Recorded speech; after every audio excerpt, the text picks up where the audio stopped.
This is Stuff You Like, you can call me Ursa, and I think it's time for a sports movie.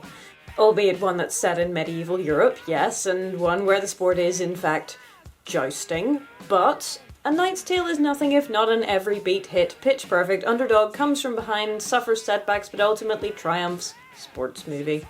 One with Adele DeWitt, and Wash, and the Joker. Watch it and you're guaranteed a veritable cacophony of, hey, it's that guy!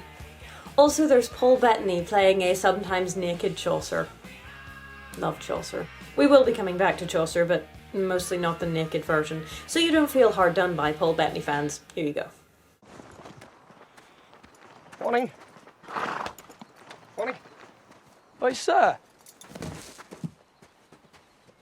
Yeah, you should probably just go watch the movie. The plot of A Knight's Tale goes thusly. Once upon a time there was a little boy called William Thatcher who was apprenticed to a knight. Can it be done, Father? Can a man change the stars? Yes, William. If he believes enough, a man can do anything. Some years later, the knight dies with only one lance, which is kind of like a round to go before he wins the tournament. William pretends to be the knight, wins the tournament, yay, they can eat for the first time in 3 days. William then persuades the other squires to pretend he is Ulrich von Liechtenstein and compete in more tournaments. Ulrich really existed, by the way, and was a super interesting person in his own right. Training montage ensues. They enlist Geoffrey Chaucer, yes, really, to fake up patents of nobility and be their herald, rope a widow/blacksmith called Kate into their zany scheme, and she makes Will armour using the Bessemer process about 400 years early, but I'll come back to that one later too. And Will falls in love with the anachronistically dressed and coiffed Jocelyn. He also tilts against a not very well disguised Prince Edward, even when everyone else refuses to. You knew me?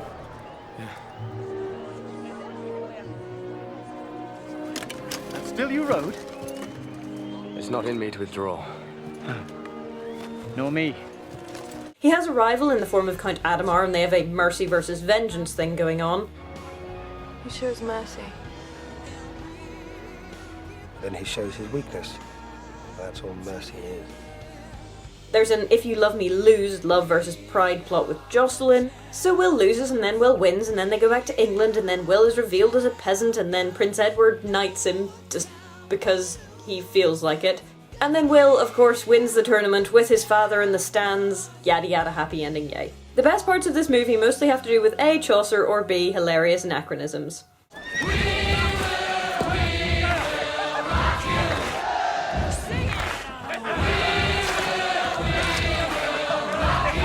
And there is a lot of anachronism in this movie. We Will Rock You, David Bowie, The Wooden London Eye. I mean, it's meant to be set about 1370, but most of the knight's armour is 15th century or later, so there's that. And of course there is Kate, who makes Will armour. You know, I think it's time for a nerdy aside. The Bessemer process, which wasn't actually patented until the 19th century, is a means of burning carbon, silicon and other impurities off iron to make better quality steel. Because there was a lot of pig iron around and it was cheap as chips, but it was also relatively high in carbon and kind of brittle. The way the Bessemer process works is you force high pressure air through your forge. The oxygen in the forced air ignites the carbon and silicon impurities, which heats up the metal further, which burns off more of the impurities, which heats the metal further. There's sort of a positive feedback loop going on there, and you can make a lot of pretty good quality steel for cheap. Of course, nowadays the Bessemer process is mostly being replaced by the basic oxygen process and things of that nature, which allows for much finer control of the final chemical makeup of your product. But it still has no place in 14th century England. Never mind. It's magic armour! Okay, nerdy aside, over back to the movie. And when I say back to the movie, what I actually mean is back to Chaucer. Because A Knight's Tale, you'll never guess, is kind of sort of a little bit based on The Knight's Tale, which is the first of Chaucer's Canterbury Tales. The Canterbury Tales, incidentally, were the seminal work establishing English as a language suitable for literature. Before that it was kind of French or Latin or bust. Anyway, I studied Chaucer in school, the nun's priest's tale to be exact, which is to say the tale told by the priest who accompanies the nuns who are going on the pilgrimage which serves as the framing device for the stories. Yeah, it's about chickens. With admittedly less sex and violence in it than the other Canterbury Tales. Not that that's saying much, as most of them are filthy or disturbing or both. Prepare to be cultured.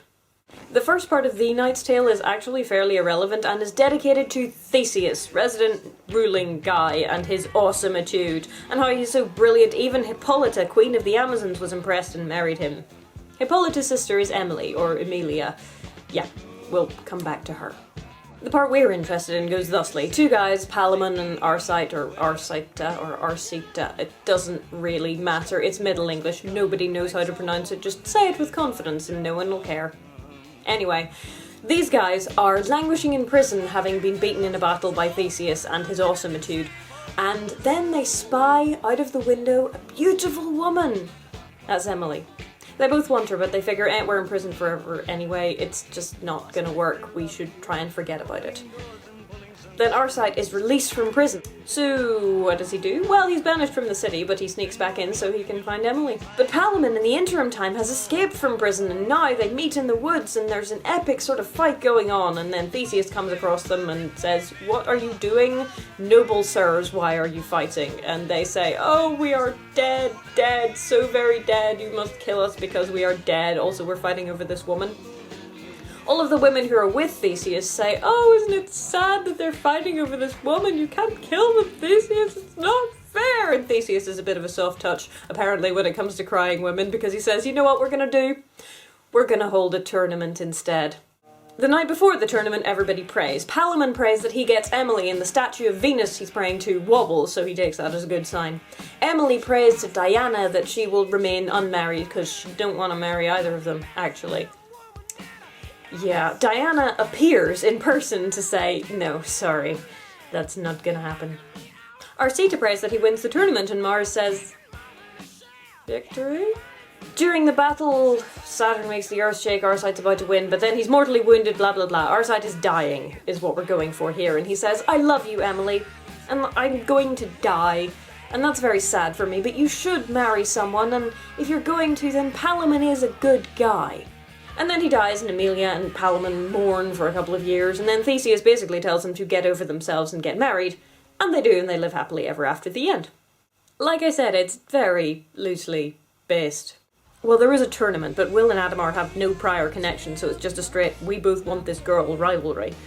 And it's quite clear from the start that Jocelyn hates Adamar and rather likes Will, even when he's being a twerp, so there is basically no tension there, and the love story is, yeah, it is the least interesting part of the plot. To be honest, the movie's extended cut is just too long, even if it does involve a couple of really nice scenes like Chaucer talking down the crowd. Mother? Is my mother here? I'd recognize this cooking anywhere. Mother, please, you at least go home. I'll tell you tonight how it turns out.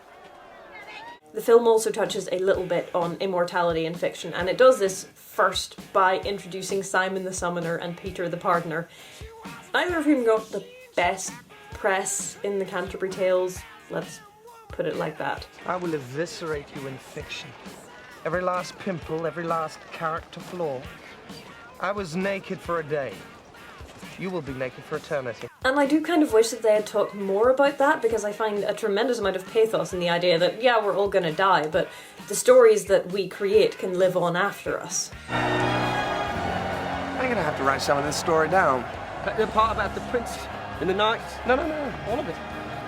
All human activity lies within the artist's scope. Maybe not yours.